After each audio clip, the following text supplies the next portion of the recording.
नमस्कार दोस्तों, मैं गौरव एक बार फिर से आप सबका स्वागत करता हूं आपके अपने परिवार स्वाध्याय श्री में। दोस्तों, जैसे कि आपको पता है कि ये हमारी पहली क्लास है, स्टैटिक जीके के क्वेश्चन इसमें चलेंगे, सीरीज इसमें चलेगी। ये आज से हम शुरू कर रहे हैं आपकी पहली क्लास स्टैटिक जीके की। पहला क्वेश्चन होगा, आपको पता चल जाएगा कि कैसे पढ़ाया जाएगा। फुली डिटेल के साथ कोशिश करेंगे कि फुल्ली डिटेल के साथ हम क्वेश्चन को आपको समझा सके। जितना भी ज्यादा से ज्यादा मैं डिटेल आपको बता सकता हूं। मेरे पास आधा घंटा होगा, ज्यादा बात या ज्यादा आपका टाइम वेस्ट नहीं करूंगा। इसी के साथ हम पहले क्वेश्चन की शुरुआत करते हैं। उम्मीद करूंगा कि आप लोग सपोर्ट करोगे। तो चलिए शुरू करते हैं आपके पहले क्वेश्चन के साथ। और पहला क्वेश्चन क्या कहता है, देखिए, भारतीय संविधान में मूलभूत अधिकार किस संविधान से लिए गए थे? बताइए, भारतीय संविधान में मूलभूत अधिकार जो है वो किस संविधान से लिए गए थे?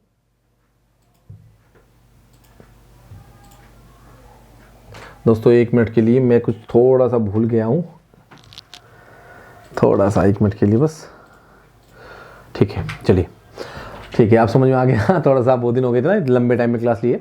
चलिए देखिए, पहला क्वेश्चन क्या कह रहा है। पहला क्वेश्चन कह रहा है कि भारतीय संविधान में मूलभूत अधिकार किस संविधान से लिए गए थे? Option number A America, UK, Soviet संघ, और आपका इनमें से कोई नहीं। सोवियत संघ अब रूस के नाम से जाना जाता है, बाद में इसका विभाजन हो गया था, ठीक है।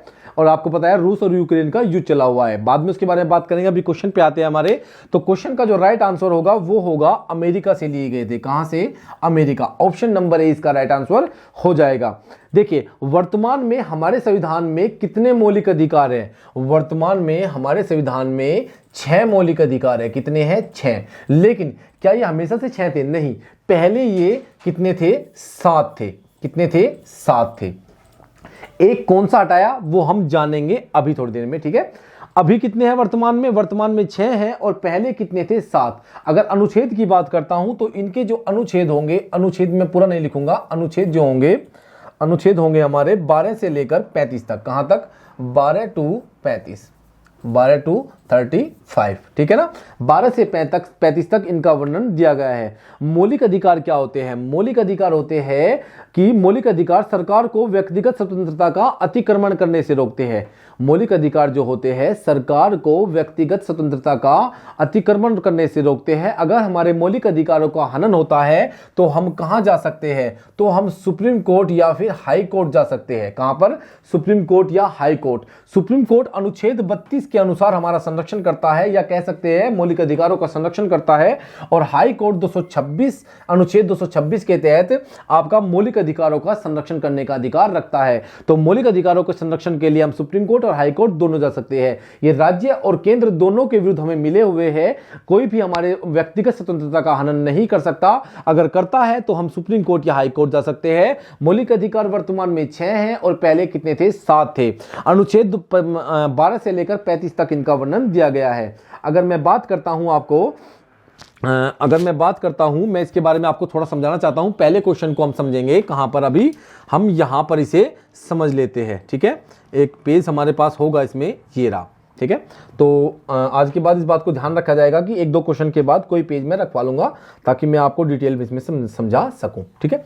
अब देखिए, मैंने क्या बताया था? मौलिक अधिकार वर्तमान में कितने हैं? वर्तमान में कितने हैं? वर्तमान में है 6। पहले कितने थे? पहले थे 7, ठीक है। अनुच्छेद की अगर बात करता हूं, मौलिक अधिकार की बात चल रही है, अनुच्छेद की बात करता हूं तो 12 से लेकर 35 तक इनका वर्णन दिया गया है। कहां तक? 12 से लेकर 35 तक इनका वर्णन दिया गया है। मौलिक अधिकार सरकार को व्यक्तिगत स्वतंत्रता का हनन करने से रोकते हैं, ठीक है। मौलिक अधिकार कितने हैं आपके? 6 वर्तमान में। नंबर 1 पर बात करता हूं मैं, समानता का अधिकार। क्या? नंबर 1 पर देखते हैं, समानता का अधिकार। समानता का अधिकार, समानता का अधिकार क्या हो गया? समानता का अधिकार। नंबर 2 पर देखते हैं, स्वतंत्रता का अधिकार।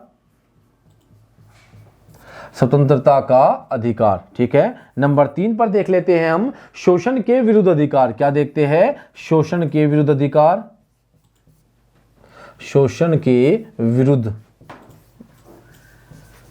शोषण के विरुद्ध अधिकार। नंबर 4 पर क्या देखते हैं हम? नंबर 4 पर आपका होगा धर्म की स्वतंत्रता का अधिकार। क्या होगा? धर्म की स्वतंत्रता का अधिकार,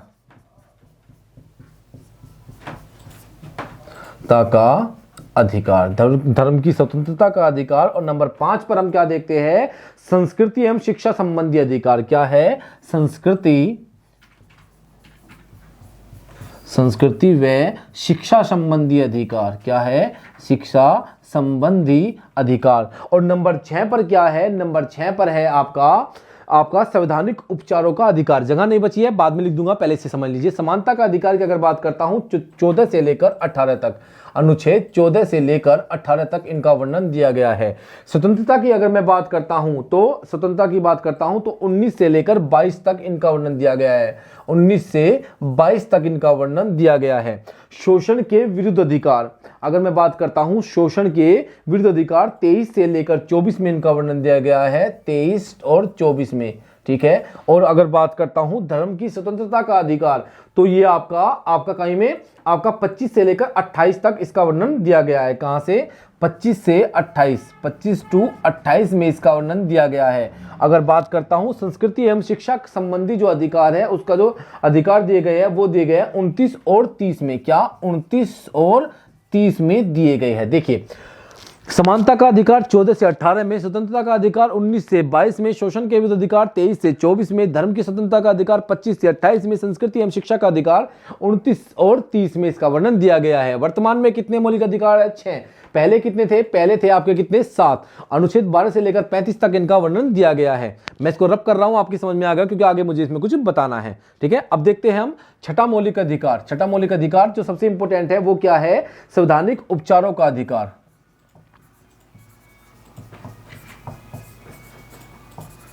संवैधानिक उपचारों का अधिकार,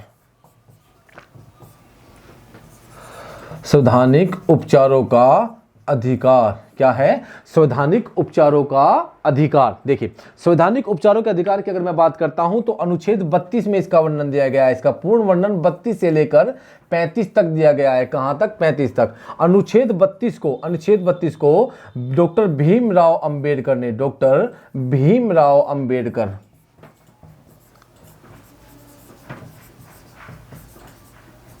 डॉक्टर भीमराव अंबेडकर साहब ने क्या कहा है, संविधान, डॉक्टर भीमराव अंबेडकर ने संविधान की आत्मा कहा है। क्या कहा है, संविधान की आत्मा कहा है, संविधान की आत्मा कहा है।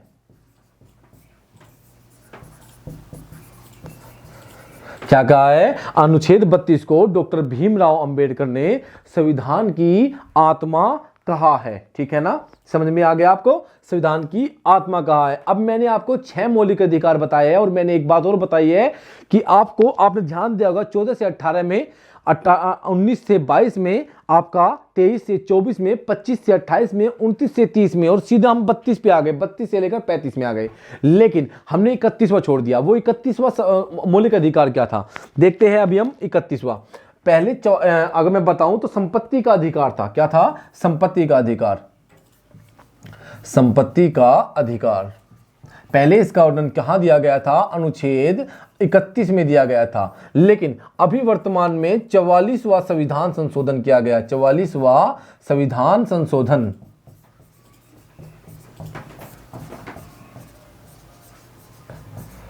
44वां संविधान संशोधन किया गया। क्या किया गया, 44वां संविधान संशोधन किया गया। 1900 कब किया गया, 1978 में। कब किया गया, 1978 में। 1978 में 44वां संविधान संशोधन किया गया, जिसके द्वारा हमारे संविधान में 300 कै, अनुच्छेद 300 कै को जोड़ दिया गया, 300 को जोड़ दिया गया। क्या किया गया, 301 को, और संपत्ति के अधिकार को कानूनी अधिकार बना दिया गया। संपत्ति का जो अधिकार पहले आपका संवैधानिक अधिकार था, संपत्ति का अधिकार, संपत्ति का जो अधिकार था, अधिकार कानूनी अधिकार बना दिया। क्या किया गया, कानूनी अधिकार, कानूनी अधिकार बना दिया। क्या बना दिया, कानूनी अधिकार बना दिया। देखिए संपत्ति का अधिकार जो था पहले क्या था आपका 31वें अनुच्छेद 31 में इसका वर्णन दिया गया था, लेकिन वर्तमान में 44वां संविधान संशोधन 1978 किया गया, जिसके द्वारा आपका संविधान में जो अनुच्छेद 300 क्या जोड़ा गया उसमें संपत्ति का जो अधिकार था उसे रखा गया और इसे कानूनी अधिकार बना दिया। संवैधानिक अधिकार से इसे कानूनी अधिकार बना दिया। ठीक है, तो ये पहला क्वेश्चन आपकी समझ में आ गया होगा कि पहला क्वेश्चन क्या कह रहा था। अब हम देखते हैं दूसरा क्वेश्चन। आपको समझ में आएगा कि हम आपको कैसे पढ़ाना चाह रहे हैं, फुल डिटेल के साथ हम आपको पढ़ाएंगे। देखिए दूसरा क्वेश्चन क्या कहता है, निम्नलिखित में से क्या उच्च न्यायालय और उच्चतम न्यायालय दोनों की आधिकारिकता के अधीन आता है। देखिए इनमें से क्या आपका उच्च न्यायालय और उच्चतम न्यायालय दोनों की आधिकारिकता के अंतर्गत आता है। मैंने आपको अभी बताया था कि क्या दोनों की आधिकारिकता के अंतर्गत आता है। आप लोग पहले उत्तर दीजिए। संविधान के उल्लंघन के विरुद्ध संरक्षण, केंद्र और राज्य के बीच विवाद, राज्यों के बीच परस्पर विवाद या मूल अधिकारों का संरक्षण।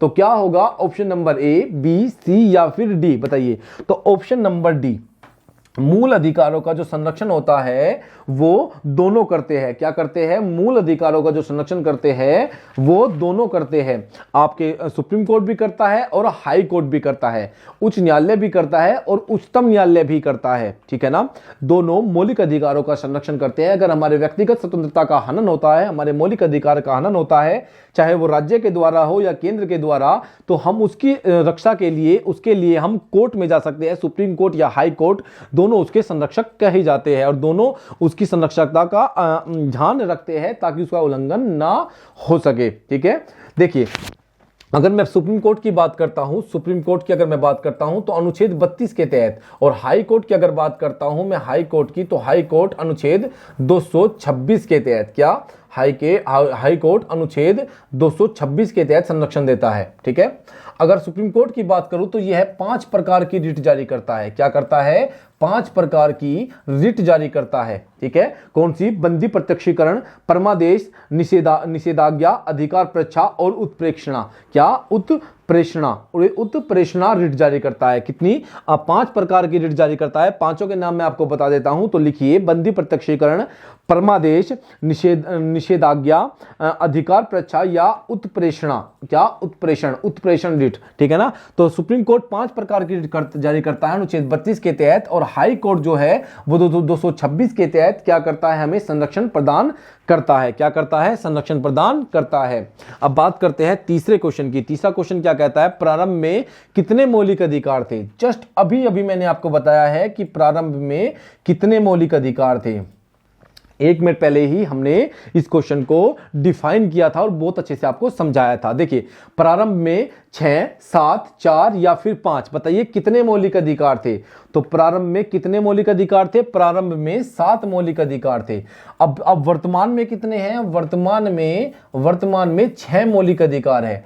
6 मौलिक अधिकार है। 44वां संविधान संशोधन किया गया था। 44वां संविधान संशोधन 1978 में किया गया, जिसके द्वारा अनुच्छेद 300 कै को जोड़ा गया। किसे जोड़ा गया? 300 कै के द्वारा। और अनुच्छेद 31 को हटाया गया और कहां पे ले जाया गया? भाग 12 में 300 कै जोड़ा गया, जिसमें आपका क्या किया गया? आपका संपत्ति का जो अधिकार पहले संवैधानिक अधिकार था वो वर्तमान में कानूनी अधिकार बना दिया गया। अनुच्छेद 44वां संविधान संशोधन 1978 के द्वारा अनुच्छेद 300 कै में वर्णित कर दिया गया है। ठीक है, तो तीसरे क्वेश्चन का राइट आंसर क्या हो जाएगा? Option number B. चौथे क्वेश्चन की बात करते हैं। निम्नलिखित में से किसको लॉर्ड कर्जन का सबसे उपयोगी और महत्वपूर्ण सुधार माना जा सकता है? विशेषतः अविभाजित पंजाब प्रांत में रहने वाले लोगों के संबंध में। बताइए कि आपके इसमें आपको क्वेश्चन में बाध्यता दी गई है। इनमें से ऐसा नहीं है कि लॉर्ड कर्जन ने कोई और सुधार नहीं किया, सुधार किया है, लेकिन आपको विशेष करके बताना है कि विशेषता बताई गई है अविभाजित पंजाब। जब पंजाब का विभाजन नहीं हुआ था, पंजाब प्रांत में रहने वाले लोगों के संबंध में यह सुधार किया गया था। ऑप्शन नंबर ए शैक्षिक सुधार, पुलिस सुधार, औद्योगिक सुधार या कृषि सुधार। देखिए ये भी लॉर्ड कर्जन ने किया था, ये भी लॉर्ड कर्जन ने किया था और ये भी लॉर्ड कर्जन ने किया था। तो बताइए आपका, चलो इसे काट देते हैं, ऑप्शन नंबर ए, बी, सी और डी में से बताइए क्या होगा। सी को छोड़ दिए, डी में बताइए, ए, बी और डी में बताइए क्या होगा। तो ऑप्शन नंबर डी इसका हो जाएगा कृषि सुधार। क्या हो जाएगा? ऑप्शन नंबर डी इसका राइट आंसर हो जाएगा। क्या हो जाएगा? कृषि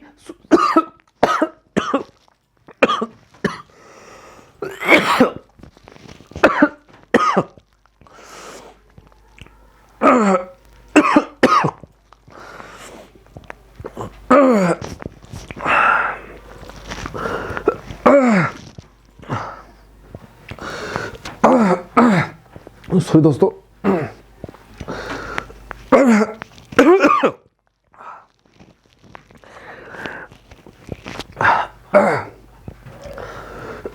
सॉरी, आया समझ में कैसे मेहनत होती है।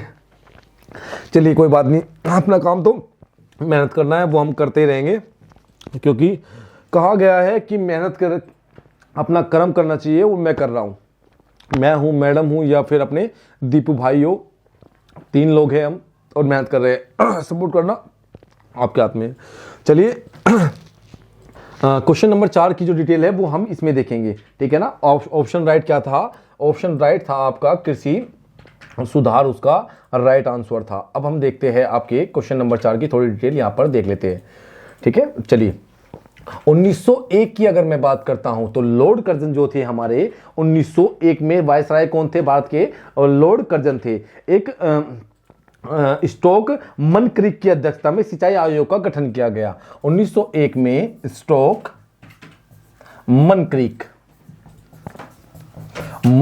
की अध्यक्षता में क्या किया गया? मनक्रिक की अध्यक्षता में सिंचाई आयोग का गठन किया गया। किसका गठन किया गया? सिंचाई आयोग का, ठीक है। सिंचाई आयोग का गठन कर दिया जाता है। इसी के द्वारा झेलम नहर का कार्य पूर्ण किया गया था। इसी के द्वारा झेलम जो नहर बनाई गई थी, झेलम नहर पूर्ण हुई, ठीक है ना। झेलम नहर का जो कार्य था वो पूर्ण कर दिया गया, ठीक है ना। इसी के शासनकाल में पंजाब में जो लॉर्ड कर्जन थे, लॉर्ड कर्जन के कार्यकाल में ही पंजाब में भूमि अधिग्रहण अधिनियम 1900 पारित किया गया था, ठीक है। 1900 की अगर मैं बात करता हूं तो 1900 में लॉर्ड कर्जन के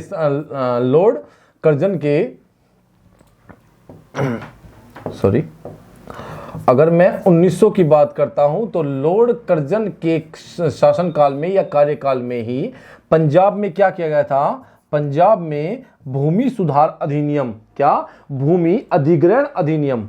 पंजाब में भूमि अधिग्रहण अधिनियम, भूमि अधिग्रहण अधिनियम पास हुआ था। क्या हुआ था? अधिनियम पास हुआ था, ठीक है। तो पंजाब में क्या हुआ था? भूमि अधिग्रहण अधिनियम पास किया गया था 1900 ईस्वी में लॉर्ड कर्जन के शासनकाल में ही। अगर मैं 1904 की बात करता हूं और देख लीजिए थोड़ा एक्स्ट्रा, 1904 में क्या हुआ था? 1902 में, सॉरी 1902 की बात करेंगे पहले हम। 1902 में क्या किया गया था? 1902 में पुलिस सुधारों के तहत फ्रेजर कमीशन गठित किया गया था। क्या हुआ था? पुलिस सुधार के लिए फ्रेजर अधिनियम, क्या हुआ था? फ्रेजर कमीशन गठित हुआ था।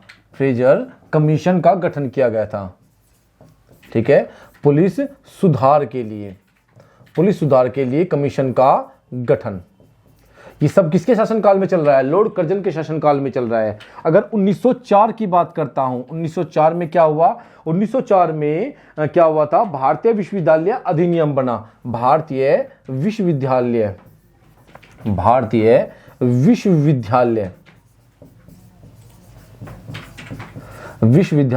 अधिनियम बना, ठीक है। भारतीय विश्वविद्यालय अधिनियम बना। 1904 में पुलिस सुधार अधिनियम फ्रेजर कमीशन का गठन किया गया कब? 1902 में। 1900 ईस्वी में क्या किया गया था? लॉर्ड कर्जन के शासनकाल की मैं बात कर रहा हूं।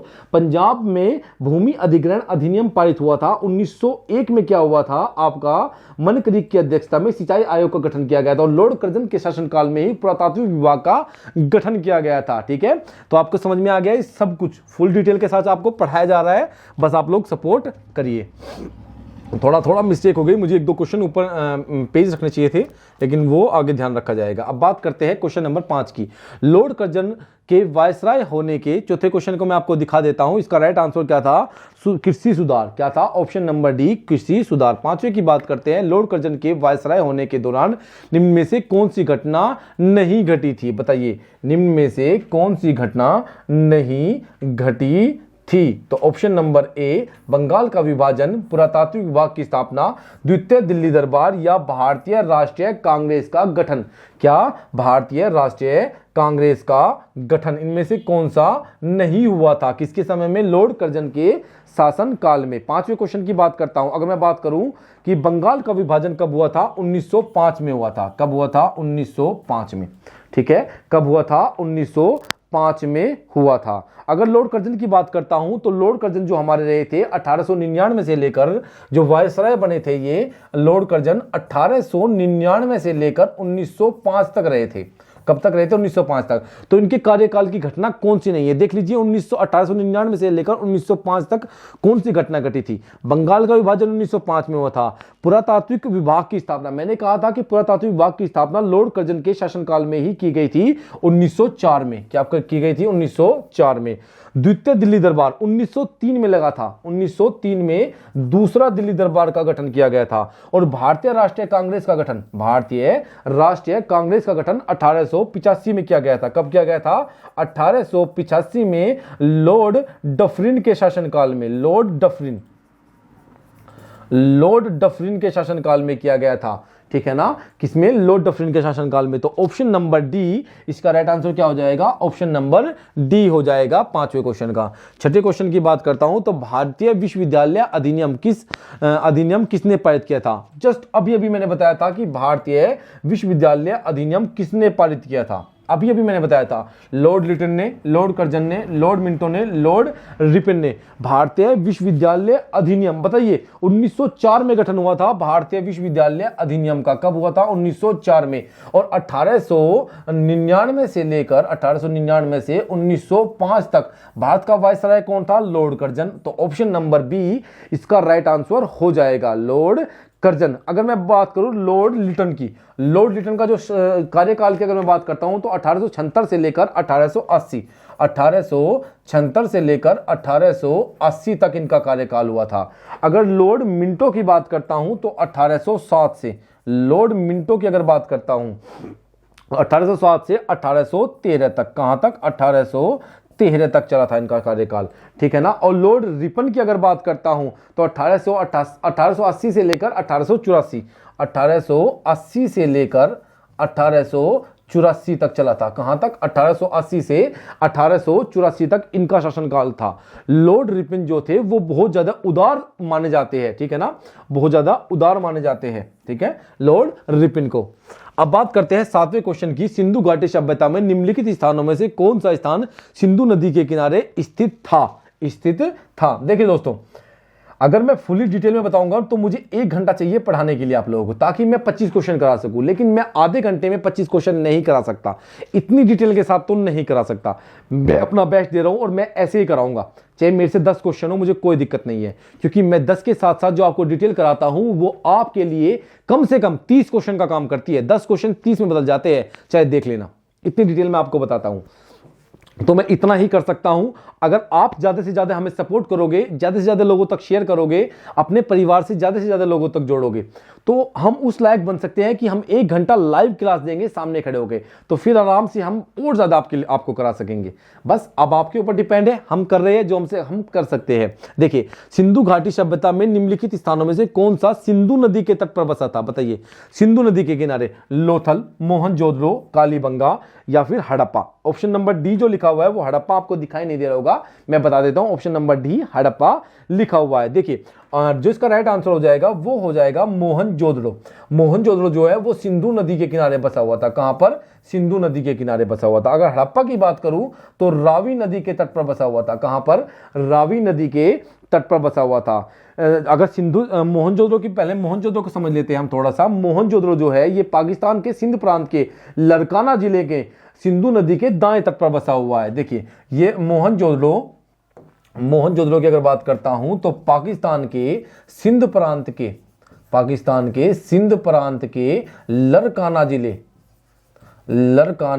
जिला है, वहां पर क्या है? लरकाना जिले में सिंधु नदी के बाएं तट पर, कहां पर? सिंधु नदी के दाएं तट पर, सिंधु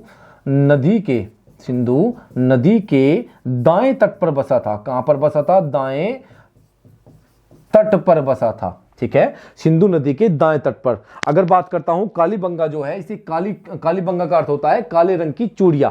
मोहनजोदड़ो का अर्थ होता है मृतकों का टीला। क्या? मृतकों का टीला। क्या कहते हैं इसे? मृतकों का टीला। कालीबंगा जो है वो राजस्थान में है, हनुमानगढ़ी राजस्थान में, भारत में। हड़प्पा की बात करूं तो रावी नदी के तट पर बसा हुआ है। कहां पर? रावी नदी के तट पर। इसकी खोज करता है 1921 में। हड़प्पा की बात कर रहा हूं 1921 में खोज करने वाले थे दयाराम साहनी हड़प्पा की। कौन? दयाराम साहनी। पाकिस्तान के पंजाब प्रांत में है हड़प्पा। ठीक है, वर्तमान में आपका जो ये कालीबंगा है राजस्थान में हो गया। लोथल आपका गुजरात में है। यह एक बंदरगाह था। क्या था? लोथल एक बंदरगाह था जो गुजरात में स्थित है। 8वें क्वेश्चन की बात करते हैं तो मोहनजोदड़ो का स्थानीय नाम क्या है? ठीक है, देखिए 8वें क्वेश्चन पे है और लगभग 25 मिनट हमें हो चुकी है, क्योंकि इतनी डिटेल के साथ तो मैं पूरी तेज पढ़ा रहा हूं, पूरी जल्दी कर रहा हूं, लेकिन छोड़ना नहीं चाहता कुछ भी। ठीक है, तो मोहनजोदड़ो का स्थानीय नाम बताइए क्या है? 10 क्वेश्चन हो जाएंगे, लेकिन 10 क्वेश्चन 30-40 क्वेश्चन का काम आपके लिए करेंगे। बहुत कुछ बता रहा हूं। मैंने अभी बताया था मोहनजोदड़ो की अगर बात करूं तो मोहनजोदड़ो जो है सिंधु नदी के तट पर है। क्या? सिंधु नदी के दाएं तट पर बसा हुआ था। कहां पर? दाएं तट पर।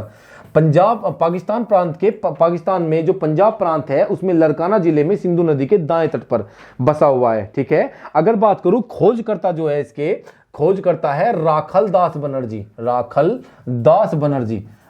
बनर्जी। 1922 में इसकी खोज की गई थी। 1921 में हड़प्पा की खोज की गई थी। 1922 में मोहनजोदड़ो की खोज की राखल दास बनर्जी के द्वारा सिंध प्रांत में है, और पाकिस्तान के सिंध पंजाब प्रांत के लरकाना जिले में सिंधु नदी के दाएं तट पर।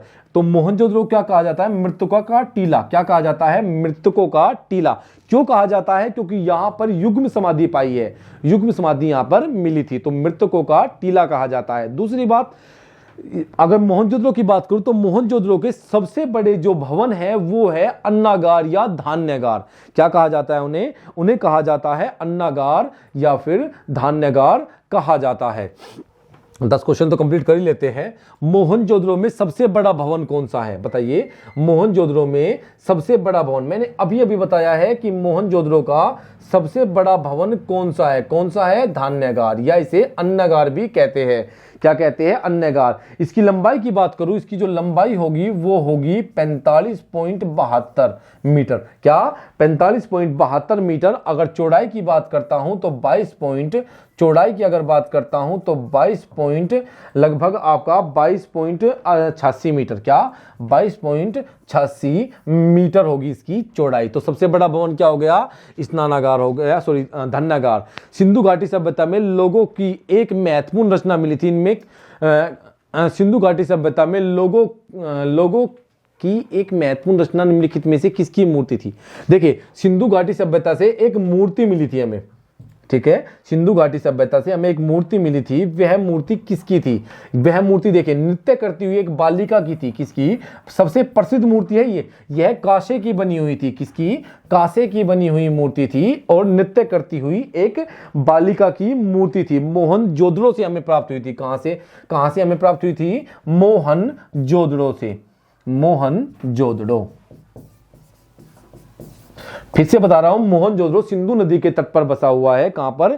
सिंधु नदी के तट पर, लरकाना जिला पाकिस्तान में। कहां पर? लरकाना जिला पाकिस्तान में है। ठीक है। नृत्य करती हुई बालिका की मूर्ति थी। कांस्य युगीन सभ्यता, जो हड़प्पा सभ्यता है उसे कांस्य युगीन सभ्यता कहा जाता है, क्योंकि ये लोग लोवे से अनभिज्ञ थे, लोवे को नहीं जानते। दोस्तों 10 ही क्वेश्चन हो पाए हैं, लेकिन 10 क्वेश्चन में मैंने 30 मिनट में 10 क्वेश्चन कराए हैं। बहुत ज्यादा डिटेल करने की कोशिश की है मैंने, बहुत ज्यादा। अगर आपको अच्छी लगे क्लास तो लाइक करना, शेयर करना, सब्सक्राइब करना, ज्यादा से ज्यादा लोगों तक पहुंचाना। उम्मीद करता हूं कि आपको क्लास अच्छी लगी होगी। सुबह 6 बजे करंट अफेयर क्लास होती है, 9 बजे आपकी हिंदी की क्लास चली हुई है। अभी 2 क्लास आपकी हुई है, शुरुआत से हिंदी पढ़ा रहा हूं, बिल्कुल बेसिक से।